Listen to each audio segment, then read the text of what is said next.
Ma vie a été remplie de défis et de petites victoires. Perdre mes parents quand j'étais jeune m'a profondément marqué, une douleur qui ne disparaît jamais vraiment. Mais j'ai eu de la chance quand le couple de personnes âgées de la maison voisine, les Parker, m'a accueilli. Ils étaient les personnes les plus gentilles que l'on puisse rencontrer. Ils m'ont traité plus comme une petite fille que comme quelqu'un qu'ils aidaient. Nous n'avions pas beaucoup d'argent, mais nous étions riches en amour, et c'était tout ce qui comptait. Quand j'allais avoir 19 ans et que je commençais à penser à l'université, les Parker sont morts dans un accident de voiture. Soudain, j'étais de nouveau seule. Ils m'ont laissé une petite somme d'argent pour mes études et leur maison en banlieue. C'était un foyer chaleureux, plein de souvenirs, mais il en avait trop du passé pour moi, alors j'ai vendu la maison et acheté un petit appartement en ville, près de l'université où je me suis inscrite pour étudier la gestion financière. Je me sentais bien d'avoir un plan et d'avancer. Les cours étaient difficiles mais intéressants, et je me suis beaucoup investie pour apprendre tout ce que je pouvais sur les chiffres et les marchés. Après l'université, j'ai trouvé un emploi correct. Mes journées étaient remplies de travail, et je m'en sortais bien, mais les nuits étaient différentes.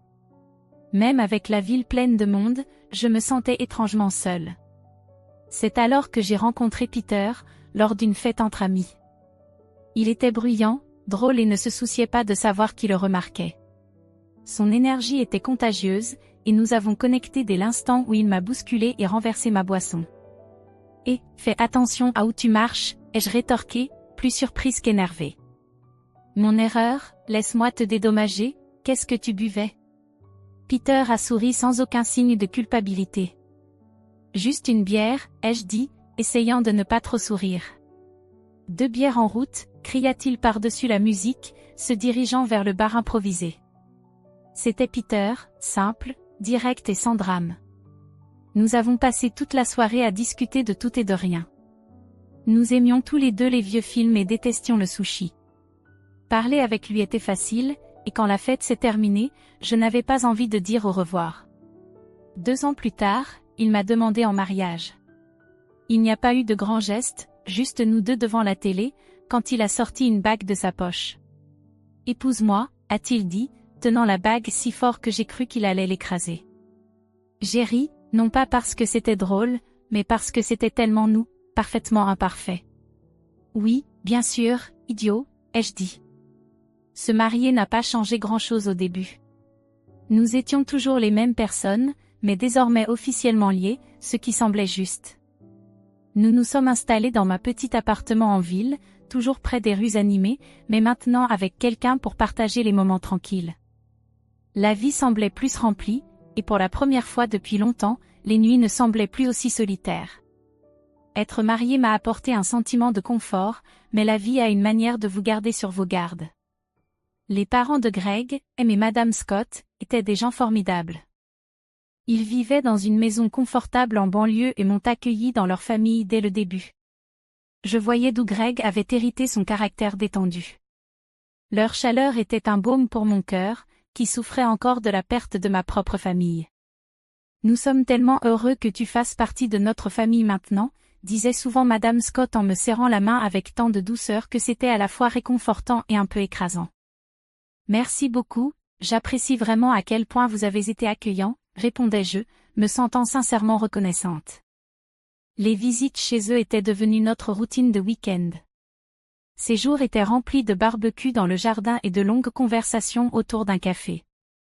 La vie était belle, simple et honnête. Mais ensuite tout a changé.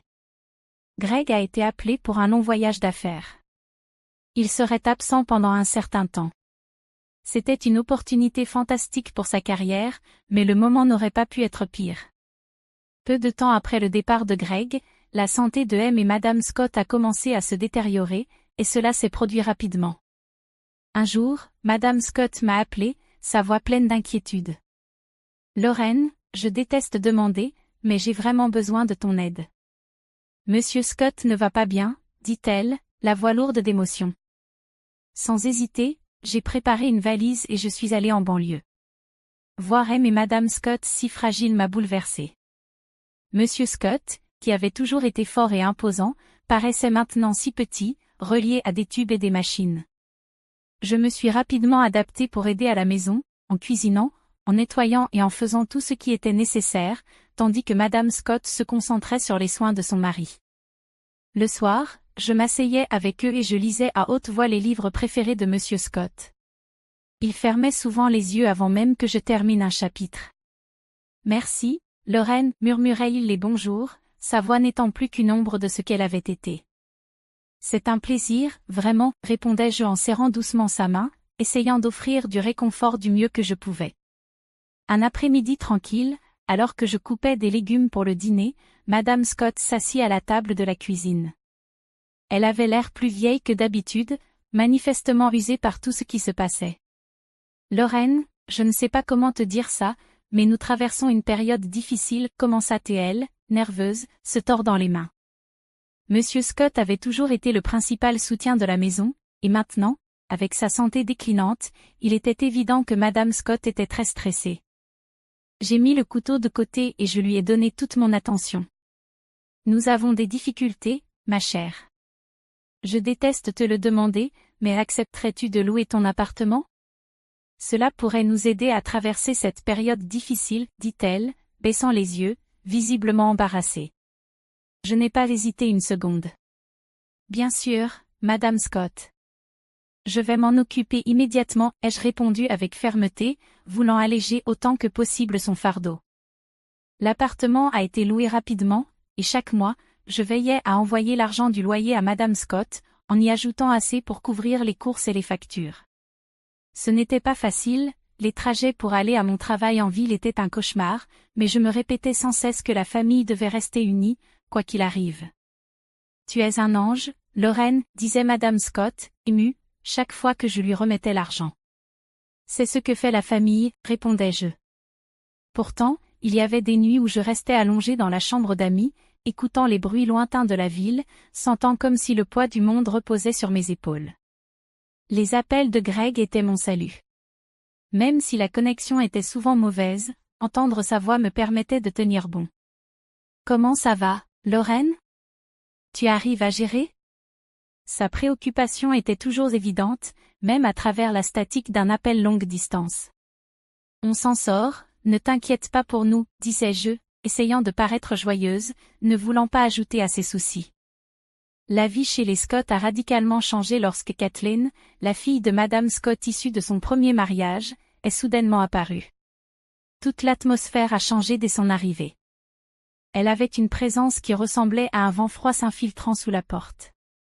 Je ne connaissais pas très bien Kathleen, mais Greg m'en avait parlé à quelques reprises, et j'avais vu assez lors de sa visite brève et tendue pour savoir que sa relation avec M et Madame Scott était compliquée. Mes journées étaient déjà longues, jonglant entre le travail et les soins à apporter à M et Madame Scott. Monsieur Scott était alité et son état empirait, et l'arrivée de Kathleen n'a fait qu'ajouter du stress. Elle s'est installée comme si elle était chez elle, sans y penser à deux fois. Un soir, après une journée particulièrement difficile, Monsieur Scott m'a appelé près de lui, sa voix faible, un chuchotement forcé. « Lorraine, tu dois te méfier de Kathleen. Ce n'est pas une bonne personne, a-t-il dit, ses paroles me remplissant d'inquiétude. J'ai compris, Monsieur Scott. Je ferai attention, promis-je, bien que je ne sache pas exactement de quoi je devais me protéger. L'avertissement de Monsieur Scott n'a pas tardé à prendre tout son sens. Kathleen a rapidement dévoilé ses intentions. Un matin, je l'ai trouvée dans la cuisine, sa présence sombre et froide comme un nuage d'orage. Juste pour être claire, dit-elle d'un ton tranchant. Je ne suis pas ici pour jouer à la domestique ou cuisiner pour qui que ce soit, ajouta-t-elle en prenant une gorgée de café, me regardant comme si je lui faisais obstacle. Je me sentais étrangère dans la cuisine de sa mère. La présence de Kathleen rendait évident que je n'étais pas la bienvenue, mais j'essayais de garder mon calme. Très bien, Kathleen. Je m'occupe de tout depuis un moment et je peux continuer, dis-je, espérant préserver la paix. Parfait, car je ne compte pas lever le petit doigt. C'est la maison de maman, après tout, répliqua-t-elle, ses yeux me défiant de faire autrement. Dès ce jour, Kathleen fit en sorte que tout le monde sente sa présence, et pas de la meilleure manière. Elle commandait de la nourriture juste pour elle et sa mère, laissant les récipients vides sur la table pour que je les nettoie. Son attitude n'était pas subtile et cela me blessait, mais je restais silencieuse parce que M et Madame Scott avaient besoin de paix. Un soir, Madame Scott me dit, « Lorraine, pourquoi ne t'assieds-tu pas avec nous pour dîner ce soir ?» Il y avait une rare tendresse dans sa voix, et pendant un moment, j'avais l'impression que le bon vieux temps était revenu. Avant que je puisse répondre, Kathleen interrompit rapidement. « Maman, Lorraine a été occupée toute la journée. Elle préfère probablement manger plus tard. » Ces paroles semblaient bienveillantes, mais le message était clair, je n'étais pas la bienvenue à table. Les jours devinrent plus lourds à mesure que mes tâches se multipliaient. Le sentiment de droit de Kathleen envahissait la maison, et elle chuchotait souvent à sa mère la nuit, probablement pour la monter contre moi. Madame Scott, autrefois gentille et compréhensive, commença à changer. Ses sourires se firent plus rares, ses paroles plus froides. Quelques semaines plus tard, Monsieur Scott décéda. Les funérailles furent un événement sombre, avec Greg arrivant juste à temps pour lui dire adieu. Ce fut la première fois que nous étions ensemble depuis des mois, et l'avoir à mes côtés me procurait un soulagement, mais même en plein deuil, je percevais un changement dans l'atmosphère de la maison des Scott. Kathleen se comportait de manière exemplaire, polie avec tout le monde, affichant un sourire forcé. Comment se sont passées les choses pendant mon absence ? Greg me demanda discrètement quand nous eûmes un moment seul après la cérémonie. Tout va bien, tout s'est bien passé, mentis-je, forçant un sourire. Je ne voulais pas aggraver sa tristesse en lui racontant les tensions dans la maison. Tu es sûr ? Tu as l'air un peu fatigué, dit-il, le front plissé d'inquiétude. C'était juste chargé, tu sais, à aider ici, le rassurai-je, évitant son regard. Ce n'était pas le moment de tout lui raconter. Dès que Greg fut reparti, Kathleen abandonna son petit jeu. Le masque de la sœur attentionnée tomba, remplacé par son habituelle attitude sarcastique. La dynamique de la maison changea complètement. Madame Scott, peut-être submergée par son propre deuil, se distança et devint froide avec moi. Elle cessa de me parler, ne faisant que donner des ordres, et je me sentais plus étrangère que membre de la famille. Kathleen prit le contrôle de la maison comme si elle en était la propriétaire, se comportant comme la maîtresse des lieux. Son règne se caractérisa par une totale indifférence envers les sentiments des autres, ne se préoccupant que des siens. Elle commença à entrer dans ma chambre sans frapper, fouillant dans mes affaires comme si elle cherchait quelque chose de précieux. Un après-midi, je la trouvai à nouveau dans ma chambre et je savais que les choses allaient empirer. J'étais dans le jardin, essayant de trouver un peu de paix, lorsque je remarquai une boîte parmi les buissons. Curieuse, je l'ouvris et sentis mon cœur se serrer. À l'intérieur se trouvaient mes montres, mes bijoux et même quelques-unes de mes sous-vêtements. Un peu plus loin, plusieurs de mes robes étaient jetées n'importe comment sur un buisson. Une fureur monta en moi tandis que je récupérais mes affaires, tenant la boîte fermement.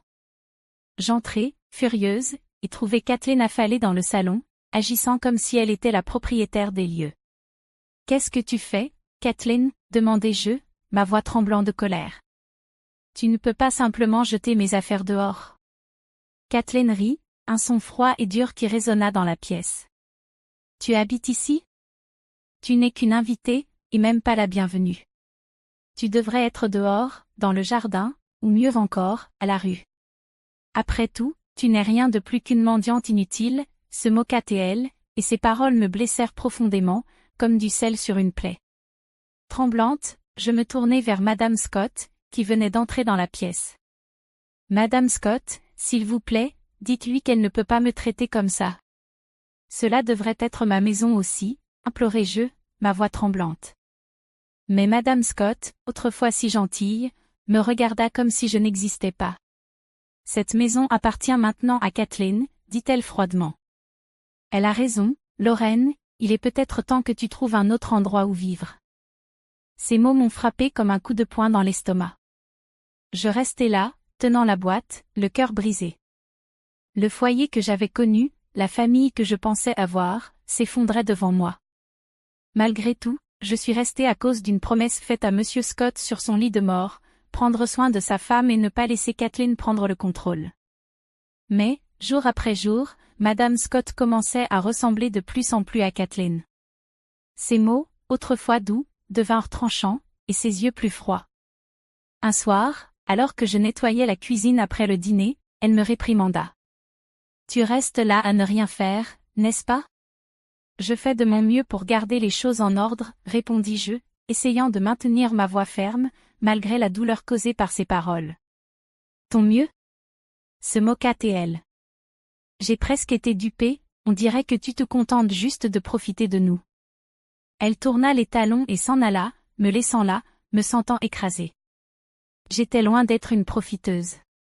J'avais loué mon appartement et envoyé presque tous les revenus à Madame Scott, en plus de m'occuper de la majorité des tâches ménagères, tandis que Kathleen ne faisait rien d'autre que de me critiquer. Vivant aux dépens de la pension de sa mère, Kathleen était implacable. Qu'est-ce que mon frère peut bien te trouver, au fond? Me provoquait-elle le soir, avec une voix suffisamment forte pour résonner à travers les murs fins. Je mordais ma langue, avalais ma colère et ma frustration, et me rappelais la promesse faite à Monsieur Scott. L'atmosphère dans la maison était devenue insupportable, pleine de tension et d'hostilité. Un soir, je rentrai plus tôt du travail et entendis une conversation qui bouleversa mon monde. J'entrai discrètement, sans être remarqué par Kathleen et Madame Scott, qui étaient en plein milieu d'une discussion animée dans le salon. « Il faut qu'elle vende cet appartement, dit Kathleen, avec une voix pleine de cupidité. Tu sais combien cet argent nous aiderait? Oui, mais comment allons-nous la convaincre? Lorraine n'est pas idiote, elle ne le cédera pas aussi facilement, répondit Madame Scott, à la fois frustrée et avide. Laisse-moi faire, maman. Je vais la convaincre en douceur. Une fois qu'elle aura signé les papiers, nous pourrons enfin vivre comme nous le méritons. Les mots de Kathleen rampèrent dans l'air comme un serpent. Les entendre comploter pour me dépouiller de ma seule sécurité financière me frappa comme un coup de poing dans l'estomac. La peur s'empara de moi. À cet instant, je savais que je ne pouvais plus rester ici. Le cœur battant, je me dirigeai discrètement vers ma chambre, sans être remarqué. Il prévoyait de me voler tout, et je devais partir avant qu'il ne réussisse. J'ai décidé sur le champ. Chaque seconde passée dans cette maison ressemblait désormais à un compte à rebours vers le désastre. Les mains tremblantes, je rassemblai rapidement l'essentiel. Je ne pris pas la peine de faire mes adieux, ils ne les méritaient pas. En sortant par la porte arrière, j'appelai un taxi pour qu'il me conduise à la gare.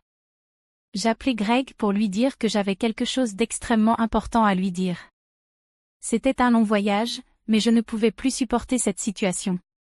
Pendant que j'étais assise dans le train, des doutes tournaient dans mon esprit. Greg comprendrait-il? Prendrait-il leur parti?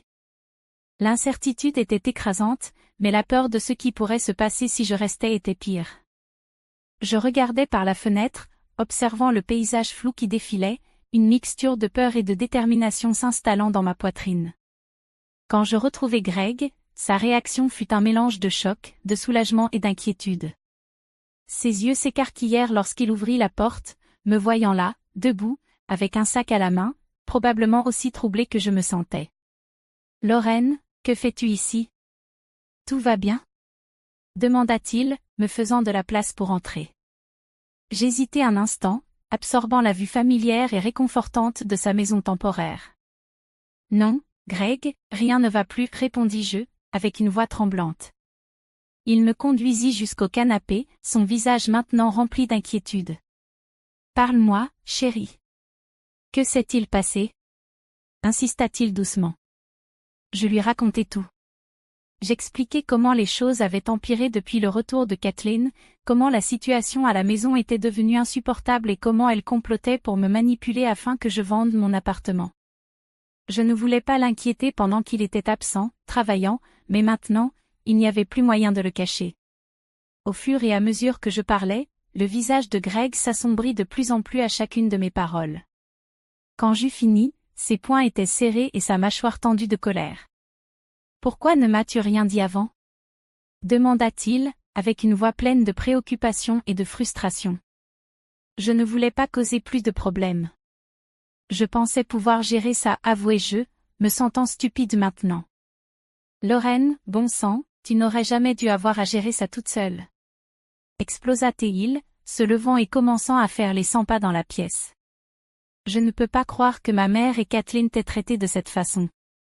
Il s'arrêta et me regarda, les yeux remplis d'intensité. Je ne laisserai personne traiter ma femme comme ça. En aucun cas. Sans hésiter, il attrapa le téléphone. Mon cœur s'emballa en le regardant composer le numéro de sa mère. Le téléphone sonna à peine 2 fois avant qu'elle ne décroche. Je ne pouvais pas entendre son côté de la conversation, mais la manière dont les épaules de Greg se raidirent m'en disait suffisamment.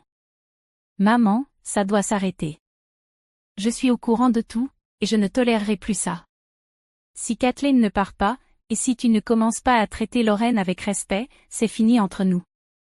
Plus d'aide, plus d'argent, rien. La voix de Greg était ferme, ne laissant aucun espace pour la discussion. Il y eut un échange houleux, puis le silence. Greg serra le téléphone avec force avant de reprendre la parole. Très bien, si c'est ton choix, alors j'ai fait le mien, il raccrocha et se tourna vers moi, son expression s'adoucissant. Il semble que maintenant, il n'y ait plus que nous deux, mon amour, mais c'est tout ce dont nous avons besoin, dit-il en me prenant dans ses bras. Je me suis appuyée contre lui, me sentant en sécurité et soutenue. Juste nous deux, murmurai-je, ressentant la vérité dans ses paroles. Nous étions seuls maintenant, mais d'une certaine manière, cela semblait juste. Greg et moi sommes restés éveillés tard, discutant de tout, comment nous allions nous débrouiller sans aider sa mère et Kathleen, comment je pourrais organiser mon travail à distance et quels seraient nos plans pour l'avenir. Il semblait que nous construisions une nouvelle vie, rien que nous deux. Quoi qu'il arrive, nous sommes ensemble dans cette histoire. Toi et moi contre le monde, d'accord ? Dit Greg avec un sourire déterminé. D'accord, répondis-je, souriant à mon tour, me sentant plus confiante avec lui à mes côtés. Les jours suivants furent bien remplis. J'ai organisé mon travail pour pouvoir travailler à distance, ce qui, heureusement, a été accepté. Greg m'a aidé à sortir mes affaires du dépôt et nous avons aménagé un petit bureau dans un coin de son salon. Ce n'était pas parfait, mais c'était calme et c'était chez nous. Environ une semaine après notre nouvelle routine, j'ai reçu un appel qui semblait venir d'un fantôme du passé, c'était Madame Scott. Sa voix, autrefois si douce avec moi, sonnait maintenant dure, pleine de désespoir et d'arrogance. « Lorraine, pourquoi je n'ai toujours pas reçu l'argent de ce mois-ci ? Tu sais que nous en dépendons, exigea-t-elle d'emblée, d'un ton acerbe et accusateur. Pendant un instant, je suis restée silencieuse, stupéfaite par son audace. C'était incroyable. Je suis désolée, mais après tout ça, vous attendez encore que je vous soutienne ? Demandai-je, plus surprise que contrariée.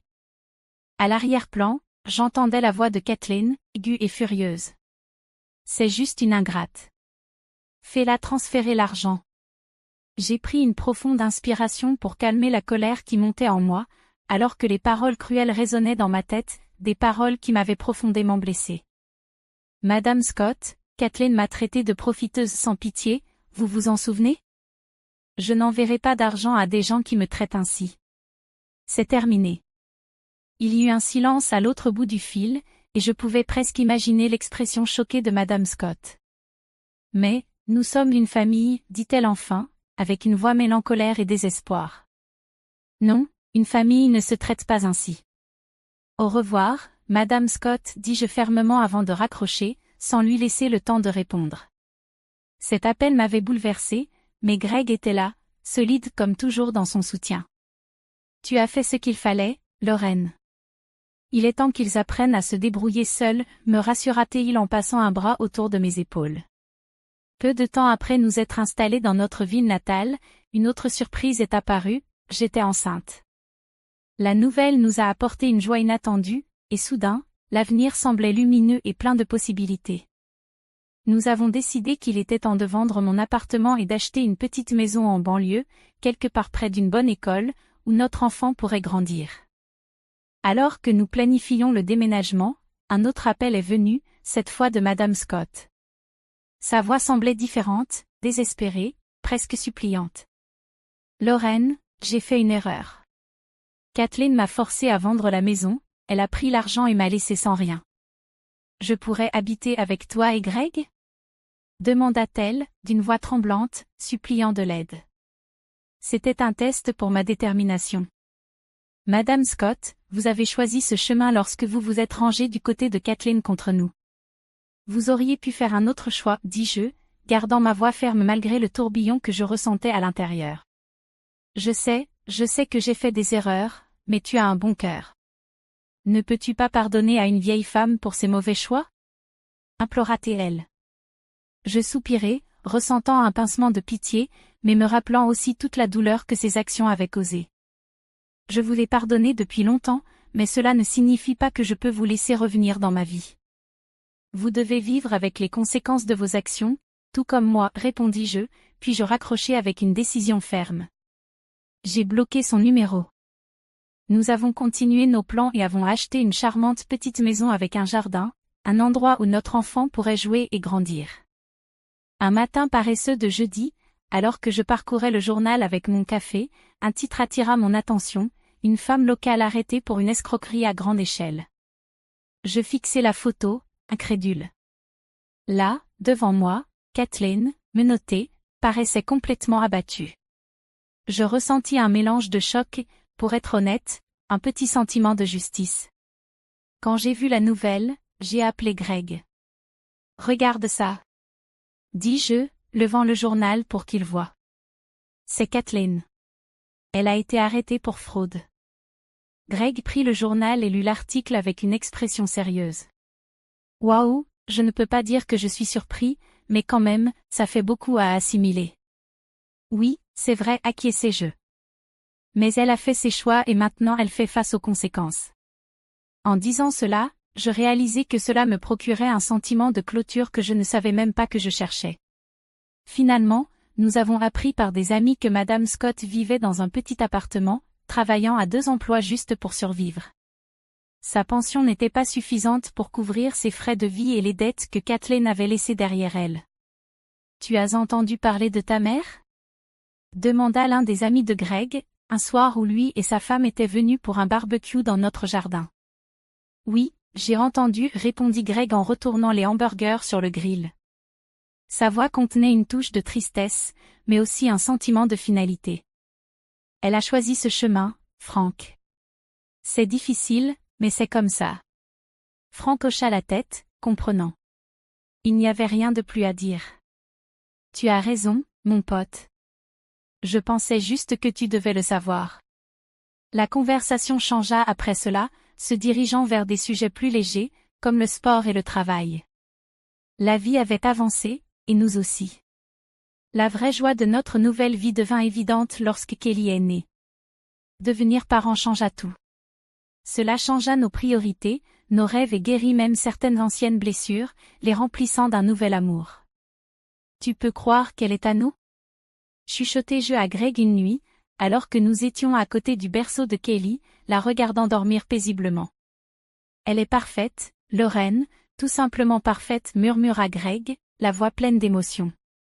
Nous passions nos journées émerveillées par chaque petit progrès que Kelly accomplissait, chaque sourire, chaque rire. Elle était notre petit miracle, et avec elle, les difficultés du passé commencèrent à disparaître, laissant place à de nouveaux souvenirs plus heureux. Chaque jour était simple, rempli de petits moments de joie qui, peu à peu, tissaient la belle histoire de notre vie familiale heureuse.